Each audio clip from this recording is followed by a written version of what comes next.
احتضن المعهد المتخصص للتكنولوجيا التطبيقية للملابس الجاهزة بفاس فقرات الدورة الرابعة من عرض أزياء، والتي تم فيها استعراض تصاميم المتدربين في السنة الثانية.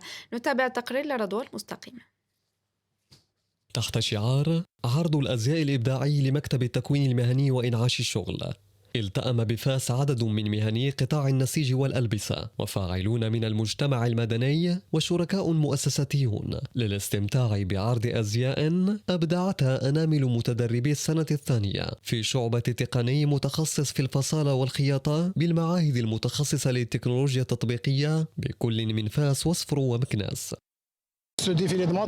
عرض الأزياء هذا يشكل حدثا سنويا يكتسي أهمية بالغة بالنسبة للمتدربين، فهو بمثابة تحد لهم يروم تثمين مهاراتهم، فهم اليوم هنا لتقديم إبداعاتهم أمام أنظار الجمهور ولجنة تحكيم مهنية، وهو ما يستلزم التحلي بالصرامة والمهنية وتهيئتهم لمتطلبات مهنة مصمم الأزياء.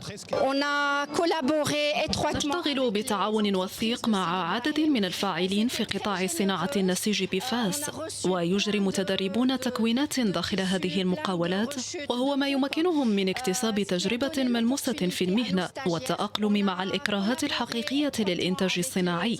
في المقابل يعبر المصنعون لنا عن الكفاءات التي يحتاجونها، ونعمل على تكييف برامجنا التكوينية للاستجابة لهذه الانتظارات.